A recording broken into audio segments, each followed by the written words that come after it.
এইখন হল শালপাৰা বনগাঁও হাইস্কুল খেলপথাৰ হয়।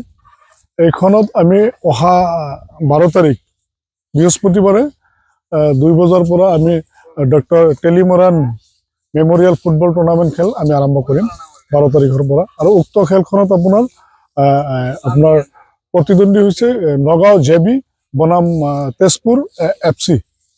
এই দুইটা দলৰ মাজত আমাৰ মানে অপেনিং খেলখন হ'ব।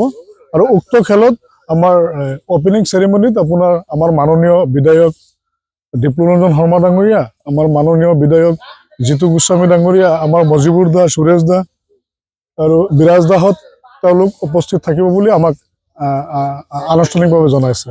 প্ৰথমবাৰৰ পৰা খেলখন আৰম্ভ হৈছে। নাই, খেলখন আৰম্ভ প্ৰথমবাৰো নহয়, আজি 3-4 বছৰ পিছত আমি খেলখন আৰম্ভ কৰিছোঁ। মানে আমাৰে ভুল আছিলে, আমি ইমান বছৰ খেলখন পতা নাছিলোঁ।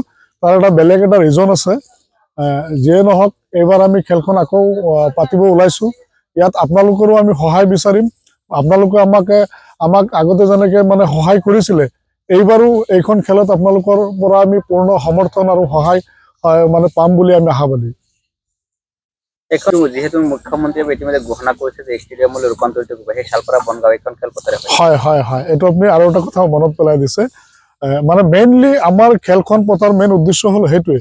মাননীয় আমাৰ মুখ্যমন্ত্ৰী মহোদয়ে যোৱা উপ নিৰ্বাচনত তেখেতে সামগ্ৰী এখন মিটিঙত, ৰাজহুৱা মিটিঙত তেখেতে ঘোষণা কৰিছিল যে শালপাৰাত আমি এখন ষ্টেডিয়াম বনাই দিম।